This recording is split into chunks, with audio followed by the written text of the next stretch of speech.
How much success do you get in making them interested in something that they didn't even know they were interested in? They didn't know they needed so much.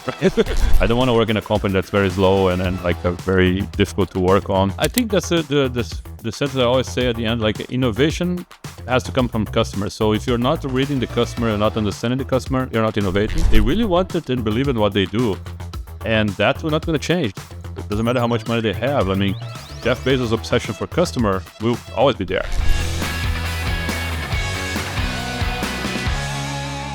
Welcome to Venture Ahead. It's a series of podcasts recorded by IU University. These were recorded in Porto Alegre in Brazil at the 4th edition of the South Summit. We got to speak to people who had done keynotes, former IE students. We got to speak to people who were on panels, people that we just met and found interesting. Do this at each of the South Summit because it's a great opportunity to talk to some of the people. So thank you for getting this far. Listen to the end and let us know what you think. Hi there, this is Joe Haslam, professor in IU Business School, and we're here doing a series of podcasts with the guests that have come here to South Summit in Porto Alegre, Brazil. However, in this case, it's a case of a kind of a successful guy coming back to where he's from, which is always a great thing. There's nothing better when you're successful in life to come back and to come back in your hometown. So let me start, Leandro, by welcoming you back to Porto Alegre. How does it feel to be back? Joe, thank you. Thanks for having me here. So it's a pleasure to be here again after many years. As you said, I lived in the US for long already, but I'm from here. I graduated here, so I have a connection to the city, yes. Fantastic. So what I guess I want to do, I mean, Amazon remains, despite everything, the number one employer of MBAs.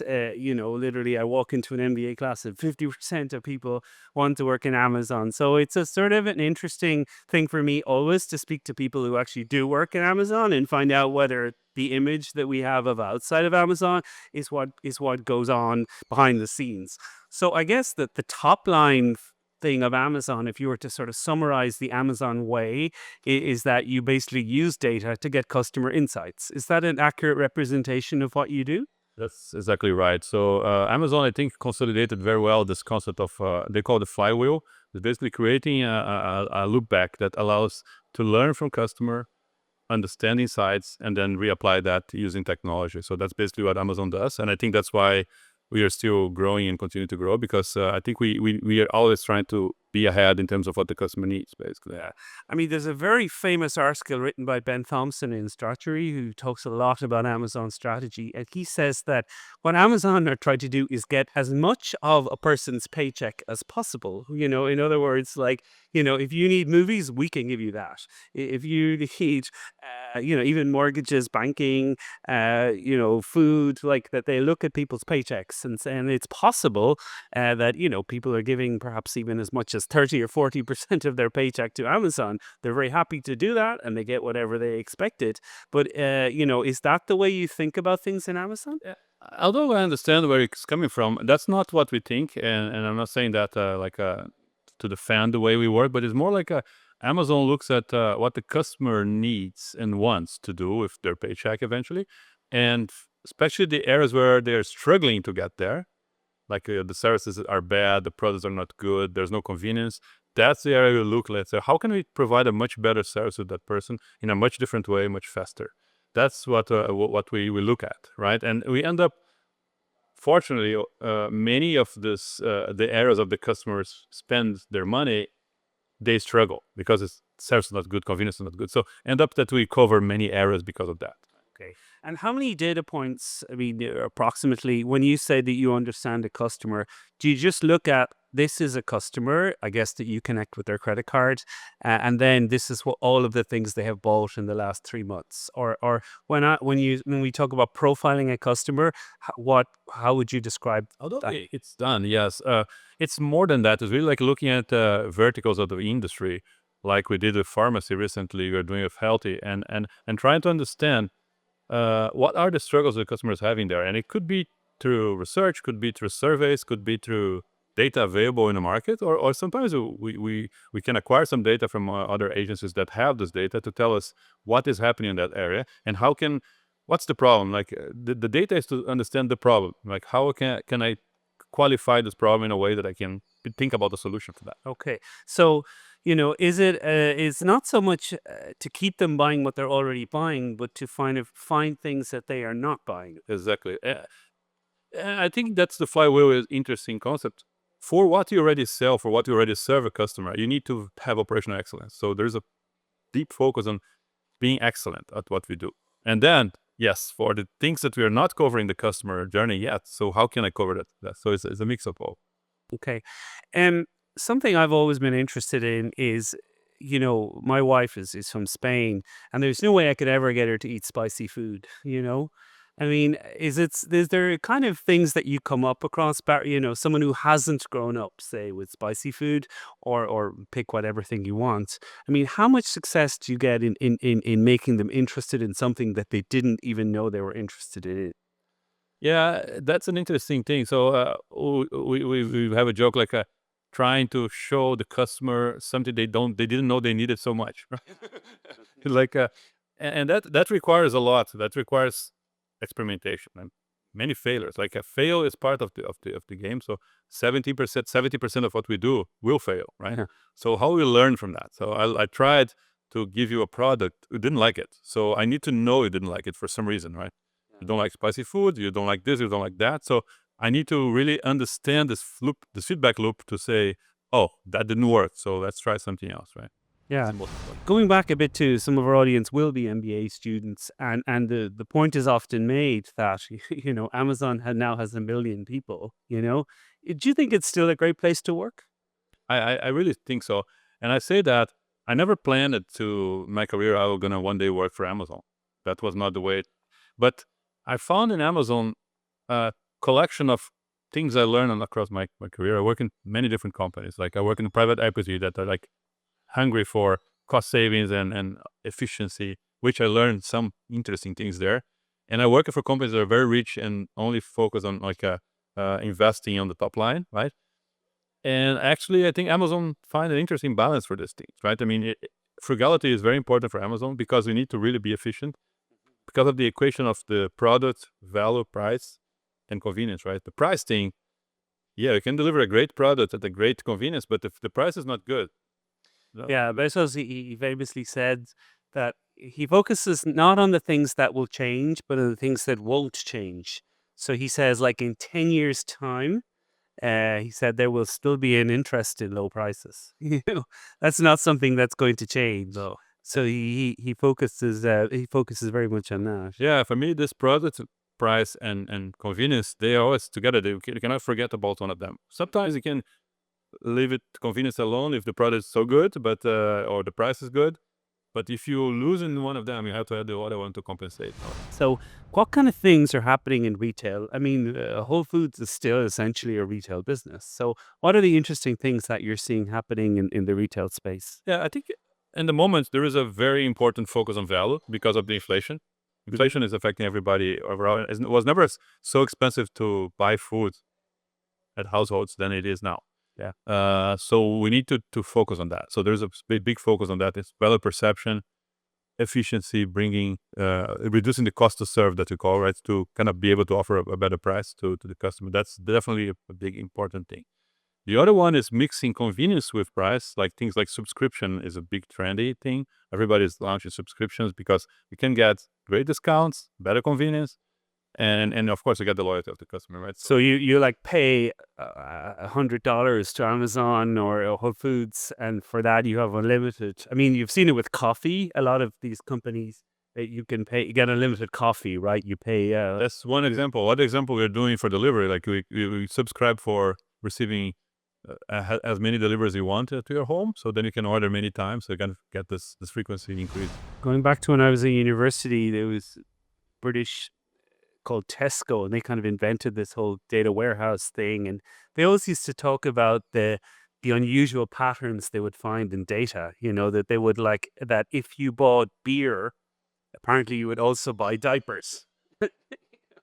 So could I like lean on you to get some sort of secrets about trends in data, things that you don't surprise, like that people who buy sort of one thing all seem to buy the other thing? What kind of insights do have you got that have surprised you? I think that's a reality nowadays. I mean, for instance, in our fulfillment centers, we put the products in places where they are normally bought together, right? More than even in store, because sometimes in store visually it's hard to have that. In a fulfillment center, you have everything that we put in fulfillment center is put in a place because it sells next to the other. So you go to a fulfillment center, you get surprised by seeing beer with diapers, you see things that actually you don't understand and like why they are together. But the algorithm is calculated that saying everybody that buys this for some reason buys this as well. So I think fulfillment center is the best example of what you're saying, because we don't care too much about the visual part of things because there's no merchandising. It's inside. It's a dark store, right? But you do that in stores as well. You see more and more that happening, and that's basically AI. That's pure AI. That's maybe one of the first use cases of AI Yeah. to find this proximity of products. Right? The other thing I was told about, and this is a former student of mine who works in Amazon, works in Luxembourg, and he was talking to me about Bayes' theorem, right? Now, I'm going to kind of go into you too much about that, but he says that, that the big difference between when he started off and now is that the processing is sufficiently kind of fast to process those kind of queries. He said that that's the thing that people don't realize, that the things you could do in probability, he said we could always write the equations, but we could never turn them over to get the stuff. So do you see, like, would you set up like a query or something and literally like that might take an hour to process and then it would come back to you with like a series of instructions? Yeah, it's interesting. I've seen all this evolution myself. And if you think about the LLMs and the Gen AI that we talked about now, the only difference actually that happened from now from what we used like 10 years ago is the power of processing. Because now we can process like an enormous amount of data, and then you can have your queries. Now they call prompts, right? You can get your prompts faster answered. And that's what changed it. I mean, now you can get an answer that in the past, in 10 years ago, I've done that. I mean, I've tried to implement these things. It would take like you to a point, sometimes 2-3 hours to get an answer on something. Yeah. And if the answer is not what you want, you have to take another 2-3 hours to get it again. Now you can do that like 10 seconds, 5 seconds, and then even more faster, even faster. So it's really like amazing how the power of processing is allowing all of this more than anything else. So, what's a sort of a typical day for you then? It's just a sort of, I mean, do you have, I know that people, for instance, who study footfall in data, they have very specific moments of the week, when the data arrives and things like that. Like, do you have peaks and troughs in your week? Is there a number that arrives, say, 12 o'clock on a Wednesday that will like, is a number you wait for and that you jump on, or is it sort of No, it's not that structured? there's some of that. I mean, we have some mechanisms that are weekly and then based on data that comes over the weekend, because weekends are very important for our industry, right? To understand how the demand was, how the forecasting accuracy was. So use that to understand if our algorithms are actually generating the right results. Yeah. That's kind of a review we do every week. And then we go for like a reviewing. We do so many different experiments. We need to see how the experiments are going, if we're getting the data we need. Because our experiments cannot take long. Like experiments has to be really like a short time.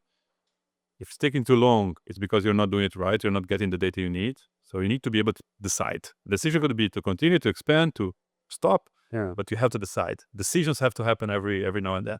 It cannot be. I used to say experiment more than in like 2 months without any decision. It's something wrong. You're not collecting the data you need.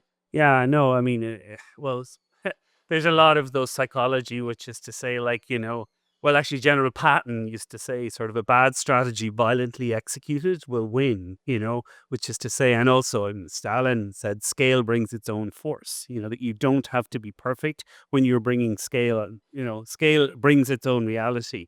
And I study scale a lot. And one of the biggest questions about scale is like, so many founders would say to me, like, why are you encouraging me to create a 500-person company? Like, I just want to have a 50-person company. I don't want the pressure of a 500-person company. And I tried to explain, and actually Sam Altman had a post just before Christmas, like 17 things that he had learned. And he said, like, that was the thing, that like scale creates its own reality, and that there's basically a lot of stuff doesn't work at small scale. And it just suddenly manages to work itself out at large scale.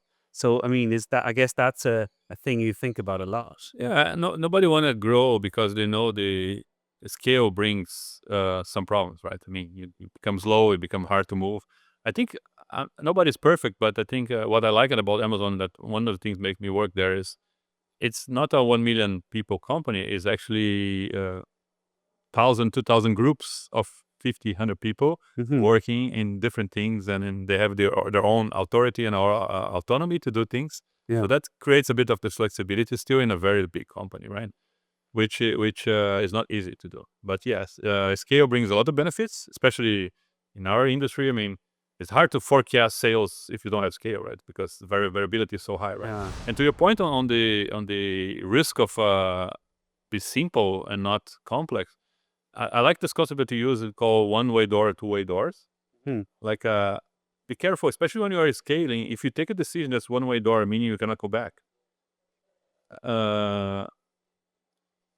It would be very hard to renew, for instance, 550 stores if you don't do it simple, right? If you make something very complex, it's hard to renew.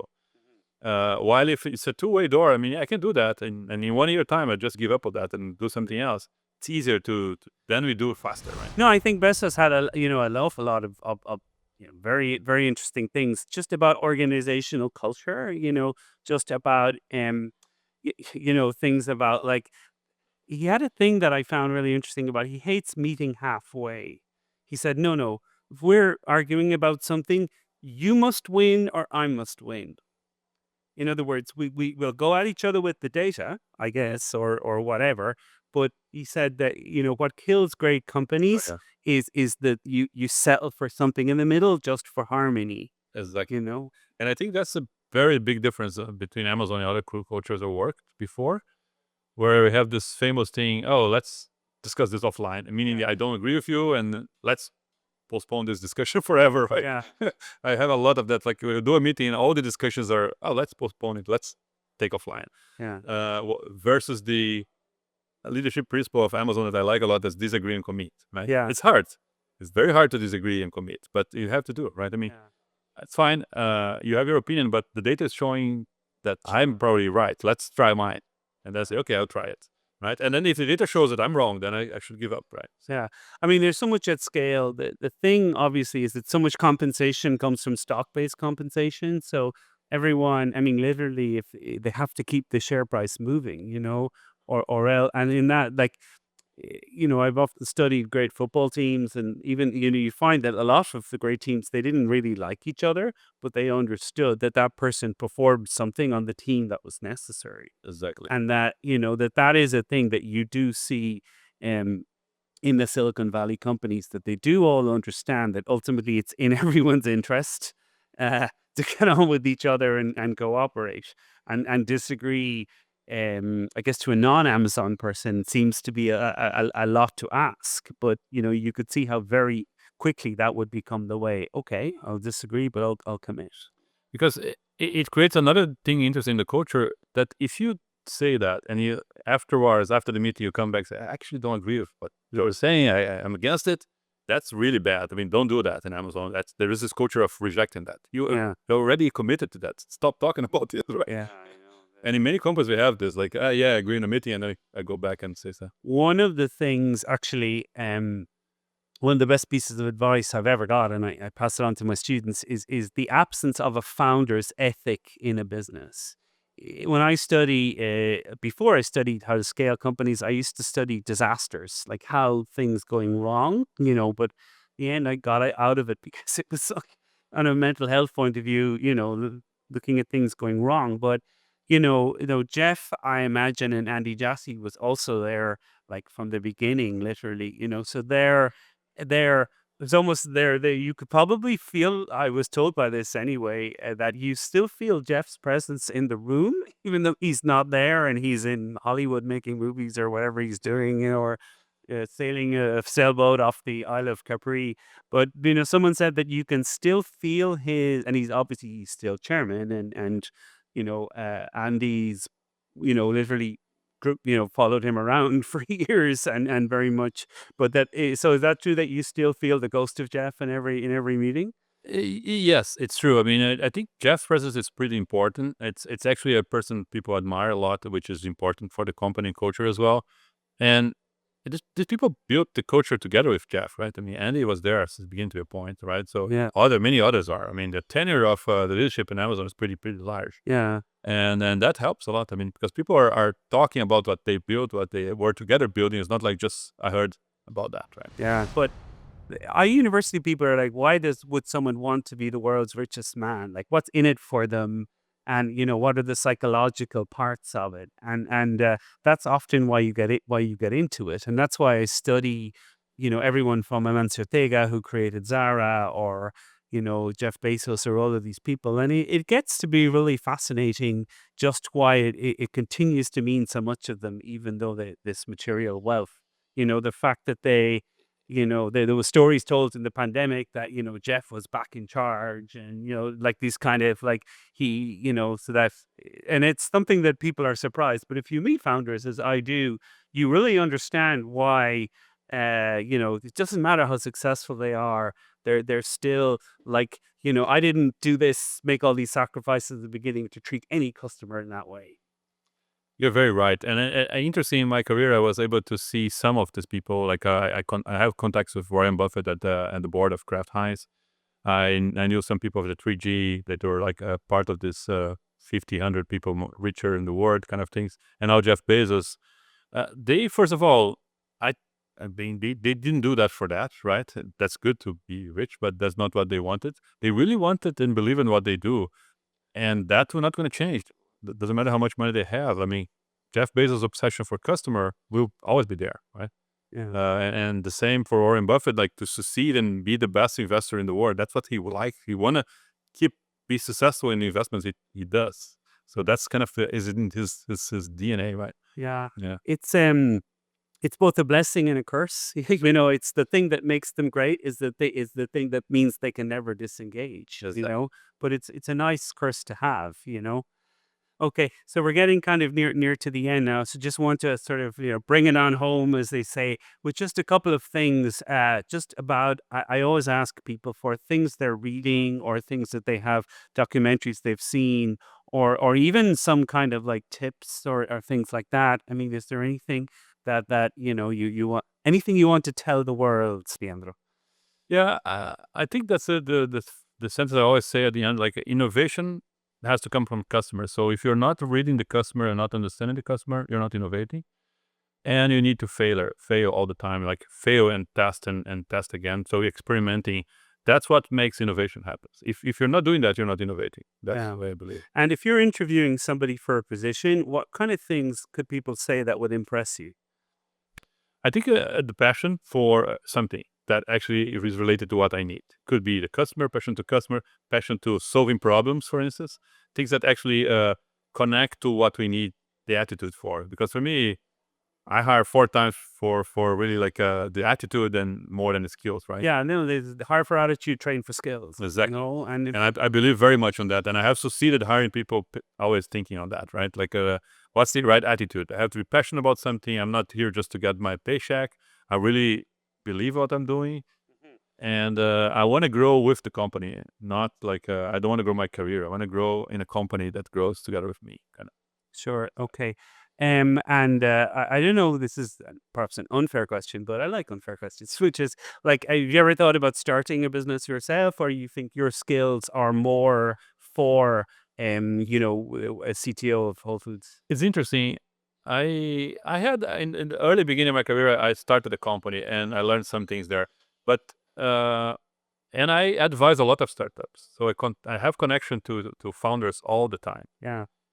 And I like what they do and I like the way they work. But at the same time, the way I think, the way I want to really do big things, having the capital of a large company is always helpful, very helpful.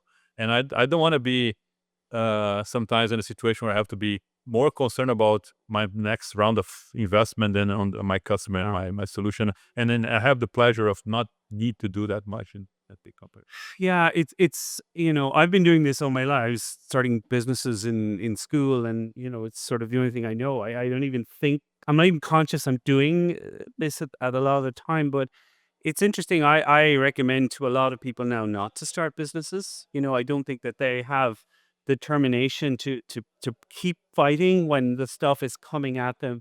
If you run up against a problem, there's people you can work with in that problem. You have resources, it means something to a lot of other people that you can solve the problem. And I'm starting to see among a lot of entrepreneurs that they like the idea of being an entrepreneur, but for whatever reason, they don't have the makeup to sort of keep going when, like, just day upon day upon day stuff is going wrong, and it takes an unbelievable determination Oh, to yeah. keep at that. And I'm like, listen, you can still have an impact on the world, doing something like you do. Yeah, I think the most important is that you have the flexibility and agility that the startup has. That's for me a very important thing. I don't want to work in a company that's very slow and like a very difficult to work on. So that's important. But having said that, there are benefits on both sides, and I appreciate. And to your point, all the successful founders I know, they have a lot of 24/7 determination. Yeah. It's not a lucky thing. I just always congratulate you on your success. I think that's probably not something you've done, but I always like to see people happy in their job, happy in their work. I think what you do in life matters, and it's good to happen. And it's also good of you to come home and meet people in the ecosystem and show that it does. From Porto Alegre, you can one day get all the way to Seattle. So. Muito obrigado, as they say. It's been an absolute pleasure talking to you. And if you're ever in Madrid, please look us up. Thank you very much. Thanks, Joe. Appreciate that.